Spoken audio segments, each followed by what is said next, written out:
Detective Chang अपने आदमियों के साथ टीसू को लेकर पुलिस स्टेशन से ट्रांसफर करने के लिए निकल चुका था। डिटेक्टिव चैंग टीसू से कहता है कि उसे आंटी लैम के बारे में पूरी सच्चाई पुलिस को बता देनी चाहिए। टीसू डिटेक्टिव चैंग के साथ कोऑपरेट करने से मना कर देता है। वो डिटेक्टिव चैंग को बताता है कि जब वो आंटी लैम को मिला था उसी वक्त से उसका भाग्य पूरी तरह से बदल चुका था। डिटेक्टिव चैंग को तभी दो कारें अपनी गाड़ी की ओर तेजी से आती हुई दिखाई देती है। इससे पहले कि डिटेक्टिव चैंग अलर्ट हो पाता, वो दो गाड़ियां डिटेक्टिव चैंग की गाड़ी से टकरा जाती हैं, जिसके कारण उनकी गाड़ी का बहुत बड़ा एक्सीडेंट हो जाता है। टीसू उस एक्सीडेंट के बाद वहां से निकलने लगता है। जाते जाते वो डिटेक्टिव चैंग को कहता है कि वो अपनी जिंदगी से पूरी तरह से संतुष्ट है। एटलीस्ट टीसू ये समझता है कि उसकी जिंदगी उसके फादर के समान बुरी नहीं थी। अगले सीन में डो वॉन और आंटी लैम को दिखाया जाता है। वो दोनों ही हाजून की बॉडी को गुम्फा टेम्पल से कैरी करके गाड़ी के पास लेकर आ जाते हैं। सियोन वॉन भी तब तक गुम्फा टेम्पल के बाहर पहुंच चुका था। वो डो वॉन और आंटी लैम को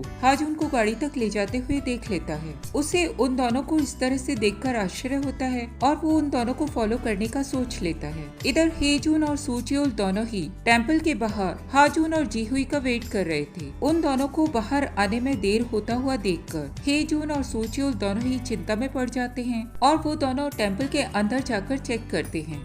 सूचियोल और हेजून को अंदर जाने पर बेहोश जीहुई दिखाई देती है। उन लोगों को हाजून कहीं भी दिखाई नहीं देता। जीहुई तुरंत ही होश में आ जाती है। जीहुई सूचियोल और हेजून के साथ गाड़ी के अंदर आ जाती है। तभी उन लोगों को डिटेक्टिव चैंग फोन करके टीसू के फरार होने के बारे में बता देता है। हेजून और सूचियोल दोनों ही एक्शन में आ जाते हैं और वो दोनों टेम्पल के बाहर मौजूद सीसीटीवी कैमरे को चेक करने लग जाते हैं। उन लोगों को वहाँ मौजूद एक कैमरे में आंटी लैम एक आदमी के साथ हाजून को वहां से एक गाड़ी की ओर ले जाती हुई दिखाई देती है, लेकिन उन लोगों को उस कैमरे में आदमी का चेहरा क्लियर दिखाई नहीं देता। उन लोगों को तभी एक सीसीटीवी कैमरे में सियोंग वॉन्ग की गाड़ी भी दिख जाती है, जो कि आंटी लैम की गाड़ी को फॉलो करने लगी थी। हेजून ने सियोंग वॉन्ग की गाड़ी के ट्रैकर को पहले से ही हैक करके रखा हुआ था। वो उसकी जीपीएस ट्रैकर को चेक करने लग जाती है और उन्हें पता चलता है कि सियोंग वॉन्ग की गाड़ी इस वक्त कैफे मिनामडेंग की ओर जा रही थी। इधर डो वॉन आंटी लैम के साथ कैफे मिनामडेंग में पहुंच चुका था। उन लोगों की कैफे मिनामडेंग के बाहर टीसू से मुलाकात होती है। वो सभी लोग मिलकर हाजून को कैफे के अंदर लेकर आ जाते हैं। सियोन वॉन कैफे के बाहर खड़ा हुआ उन लोगों को ये सब करते हुए देख रहा था। इसके बाद के सीन में हम लोगों को हाजून को कैफे के अंदर वाली चेयर के ऊपर बैठा हुआ दिखाया जाता है और उसके पास ही आंटी लैम की डेड बॉडी पड़ी हुई थी। कैफे मिनामडेंग के बाहर जीहुई, सूचियोल और हेजून पहुंच जाते हैं। उन लोगों को वहीं कैफे के बाहर खड़ा हुआ डोवॉन दिखाई देता है। डोवॉन उन लोगों को पूछने पर उन लोगों को बताता है कि टीसू ने उसे कॉल करके कैफे मिनामडेंग में आने के लिए कहा था। टीसू ने डोवॉन को फोन करके बताया था कि कैफे मिनामडेंग के अंदर उस वक्त आंटी लैम हाजून के साथ मौजूद थी। डोवॉन जीहुई और सभी लोगों को बताता है कि वो भी उसी वक्त वहाँ पर पहुँचा था। सभी लोग मिलकर कैफे के अंदर पहुँच जाते हैं और वो लोग हाजून के हाथ में मर्डर वेपन को पकड़े हुए देखते हैं। वो लोग देखते हैं कि उसके पास में ही आंटी लैम की डेड बॉडी पड़ी हुई थी। सभी लोग ये सीन देखकर शॉक्ड रह जाते हैं। डोवॉन तुरंत ही हाजून को अरेस्ट कर लेता है। हाजून को अब समझ में आ रहा था कि कोई उसको फंसाने की कोशिश कर रहा था और वो अपने मोटिव में कामयाब हो चुका है। हाजून डोवॉन को समझाने की कोशिश करता है कि उसने आंटी लैम को नहीं मारा था और गोपुरी ने उसे आंटी लैम के कातिल के रूप में फंसा दिया था। डोवॉन उस वक्त हाजून को कहता है कि ऐसा भी हो सकता था कि अभी तक हाजून उन लोगों को मूर्ख बना रहा था और अब वो रंगे हाथों पकड़ा गया है। हाजून उस वक्त इस पोजीशन में था कि उसकी सच्चाई को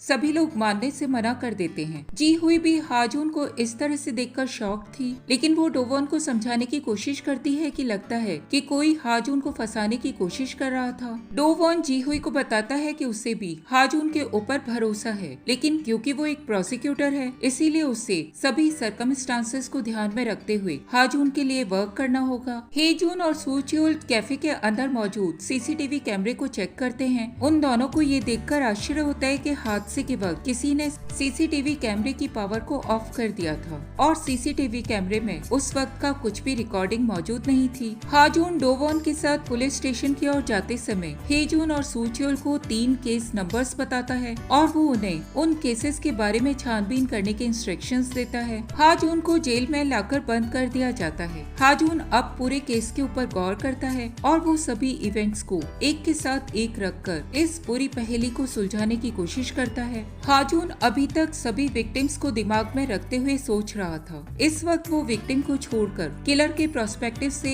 उसके बारे में सोचने लग जाता है और तभी हाजून को कुछ महसूस होता है और वो अपनी ही सोच पर चौंक जाता है। जी हुई हाजून से मिलने के लिए जेल में पहुंचती है। जी हुई हाजून को क्लियर करती है कि सभी चीजें इस वक्त उसके खिलाफ जा रही थी, लेकिन वो फिर भी हाजून को समझाने की कोशिश करती है कि वो हाजून के ऊपर पूरी तरह से ट्रस्ट करती है। इधर हाजून अपने मन ही मन में एक प्लान बना चुका था। हाजून डिटेक्टिव्स के सामने रेस्ट रूम को यूज करने की डिमांड करता है और वो अपने बनाए गए प्लान के अनुसार डिटेक्टिव्स को वहीं पर बंदी बनाकर वहां से भाग लेता है। इसके बाद हाजून जी हुई को कॉल करता है। हाजून फोन पर जी हुई को बताता है कि गोपुरी ने उन लोगों के बीच में अपना एक जासूस छोड़ा हुआ है जो कि उन लोगों के बीच होने वाली सभी बातों को उस तक पहुंचा रहा था। जी हुई के पूछने पर हाजून उसे बताता है कि वो स्पाई कोई भी हो सकता था। हाजून जी हुई को बताता है कि वो गोपुरी के बहुत नजदीक पहुंच चुका है और अब वो उसे पकड़ने के बाद ही जी हुई से मुलाकात करेगा। डोवन उस वक्त वहीं पर खड़ा हुआ जी हुई और हाजून के बीच की बातों को सुन रहा था। वो इन सब बातों को सुनकर बहुत ज्यादा अनकंफर्टेबल हो जाता है। हाजून का कॉल एंड हो जाता है और वहाँ मौजूद सभी डिटेक्टिव्स जी हुई और डोवन आपस में इस बारे में बात करने लग जाते हैं। सभी हाजून की बातों को सुन चुके थे। वो एक दूसरे के ऊपर गोपुरी से मिले होने का शक करने लग जाते हैं और उस वक्त पुलिस स्टेशन में थोड़ा सा माहौल गर्मा-गर्म हो जाता है। डिटेक्टिव्स और जी हुई किसी को भी उस वक्त डोवन के ऊपर शक नहीं होता। वो सभी लोग आपस में एक दूसरे के ऊपर ही डाउट कर रहे थे। तभी डोवन के पास सियोंगवॉन का कॉल आता है। सियोंगवॉन डोवन से बात करके उसे बताता है कि उसके पास कैफे मिनामडेंग के बाहर की वीडियो क्लिपिंग मौजूद है जो कि उसने डोवन को आंटी लैम के साथ हाजून को कैफे के अंदर ले जाते हुए पिक्चराइज कर ली थी।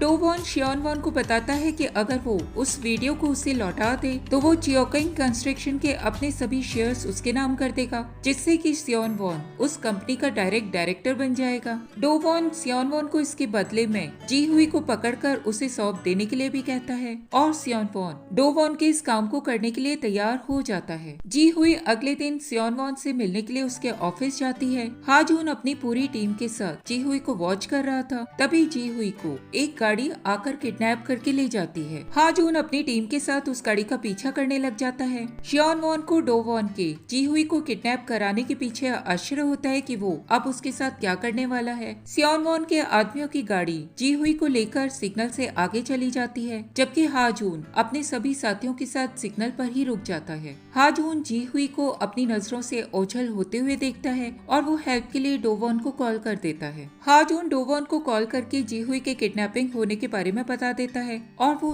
उसे छुड़ाने के लिए मदद मांगता है। डोवन जी हुई की किडनैपिंग के बारे में सुनकर खुश हो जाता है। उसे लगता है कि उसका प्लान अब पूरी तरह से काम कर रहा था। हाजून डोवन को कॉल करके अपनी गाड़ी में वापस आकर बैठ जाता है। तब हमें पता चलता है कि ये पूरा प्लान हाजून ने बनाया था। गाड़ी में बैठे हुए हाजून के सभी साथी हाजून की एक्टिंग की तारीफ करते हैं। अब इसके बाद उस दिन से पिछली वाली रात का सीन दिखाया जाता है। हाजून ने सभी लोगों के साथ मिलकर इस पूरे प्लान को बनाया था। हाजून के साथ उस वक्त जी हुई के अलावा पूरी डिटेक्टिव टीम और कैफे मिनामडेंग के लोग मौजूद थे। हाजून उन लोगों को अपनी विक्टिम्स की थ्योरी के बारे में बताता है। हाजून की प्लानिंग सियोंगवॉन के डोवन के वीडियो को हथियाने की और डोवन को जाल में फंसाने की थी। सभी लोगों को हाजून की प्लानिंग पसंद आ जाती है। जी हुई को डोवन के ऊपर बहुत ज्यादा गुस्सा आता है क्योंकि वो बहुत सालों से डोवन के साथ मिलकर अपने भाई के किलर को ढूंढ रही थी। वो डोवन के बारे में जानकर और अपने भाई को याद करके रोने लग जाती है।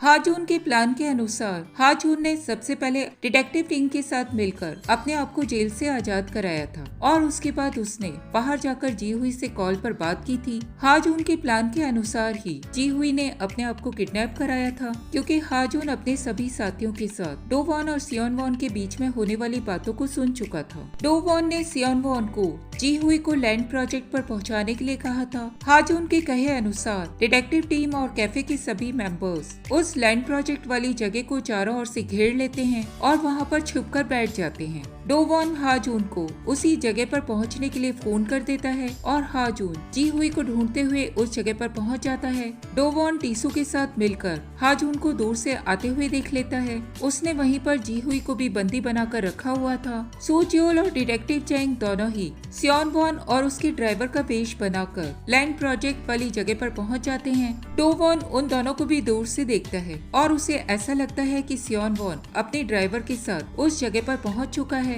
डोवॉन हाजून और सियोन वॉन को वहां पर बुलाकर उन दोनों को एक दूसरे के हाथ मरवाना चाहता था। हाजून के सामने तभी सू जियोल और डिटेक्टिव चैंग सियोन वॉन और उसके ड्राइवर के वेश में वहां पर पहुंच जाते हैं। हाजून की उन दोनों से लड़ाई होने लग जाती है। डोवॉन फोन पर सियोन वॉन से हाजून को खत्म करने के लिए कहता है। नकली सियोन वॉन अपने नकली ड्राइवर को हाजून को खत्म करने का ऑर्डर देता है। डिटेक्टिव चैंग और हाजून एक नकली लड़ाई लड़ने लग जाते हैं और वो दोनों गोली लगने का दिखावा करते हुए वहीं पर गिर जाते हैं। नकली सियोन वॉन भी गोली लगने का दिखावा करते हुए वहीं पास में ही गिर जाता है। ये सब कुछ देखकर डोवॉन अपनी छुपी हुई जगह से बाहर निकलकर हाजून के सामने आ जाता है। एपिलॉग में दिखाया जाता है कि हाजून, हेजून, नाडन और सू जियोल इन सभी ने सियोन वॉन और उसके सेक्रेटरी को बांधकर ड्रम के अंदर डाल दिया था और उन लोगों ने बाद में उनके ऊपर फेक सीमेंट भी डाल दिया था। वो सभी लोग सियोन वॉन और उसके सेक्रेटरी को मुंह बंद रखने के लिए कहते हैं। सियोन वॉन का सेक्रेटरी बहुत ज्यादा घबरा जाता है और वो मुंह ही मुंह में कुछ बड़बड़ाने लग जाता है।